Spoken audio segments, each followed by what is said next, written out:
Reality engineering. Well, I guess as any engineer would tell you, you would need a thorough understanding of reality to do any kind of engineering with it.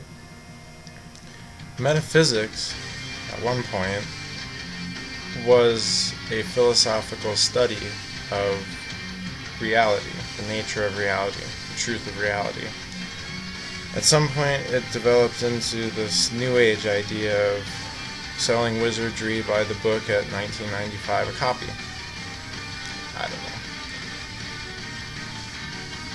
To be frank, it's interesting how many people seek this magical power and this idea of a coming time when things are going to be immediately manifest. Like, that what you visualize manifests immediately in this kind of new dimensional world. I could tell you that's definitely not something you'd want. Think of the last time you had an argument with like a loved one or friend and some of the thoughts that came to your mind. Yeah. So, would you really want every thought that you had manifesting immediately with the emotion and will that you have? No. Definitely not. I don't think the race is really ready for it. I think that's why practical mysticism doesn't seem to work for some people for one reason or another. It's more or less a means of reprogramming the subconscious to take more charge over the nature of reality. But there's limitations. You're limited by your existence, by the senses, and there's no way to see beyond that. There's no way from a three-dimensional world to see a fourth dimension, to perceive a fourth dimension, to measure a fourth dimension. William Blake, who is a writer some time ago, he wrote that man has no notion of moral fitness but from education, basically from experience. And naturally he is only a natural organ subject to sense, cannot naturally perceive except through his natural or bodily organs and senses. His reasoning power and judgment is only based on that which he's already perceived. For example, from a perception of three senses, three elements, three dimensions, none could deduce a fourth or fifth. And it's interesting because somewhere at the end he also says, "He who sees the infinite in all things sees God. He who sees the ratio only sees himself only. Therefore God becomes as we are, that we may be as he is." Very interesting from the Poetic Bard. The name of that essay is actually called "There is No Natural Religion." It's dated 1788.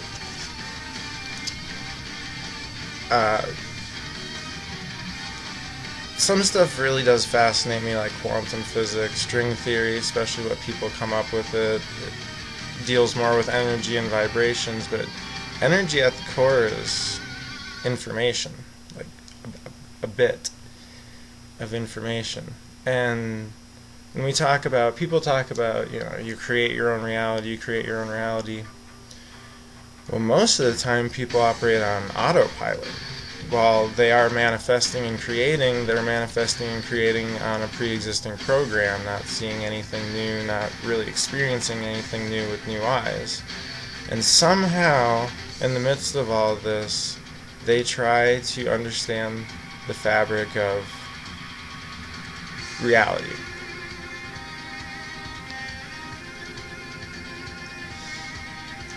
Honestly,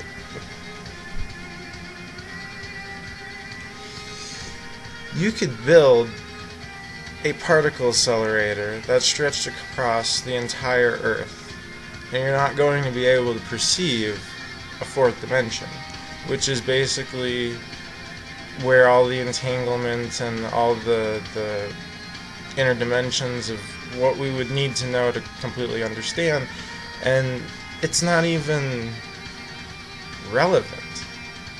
It's interesting from an intellectual perspective, the draconian mind, that, you know, the need to discover, but it's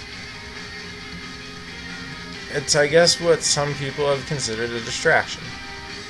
It's not really fulfilling to the spirit or to your spiritual advancement. And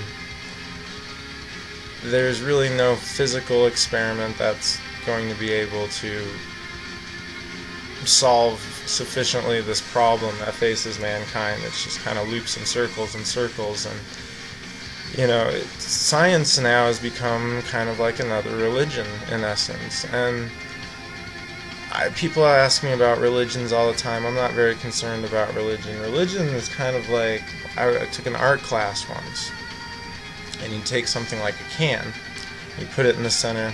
Well, first, now we'll put it in the center. Just put it up here. You put it in the center of the room and have artists in a circle around it, and each one would draw their own perspective. And that's kind of like the way things are in our world. And each artist has their own piece of paper, their own version of what they've perceived it to be, and it's wholly real to them, but it's still just a piece of paper. The thing with the piece of paper is you can fold it, you can tear it, you can even do this with it, but it doesn't change what that can is.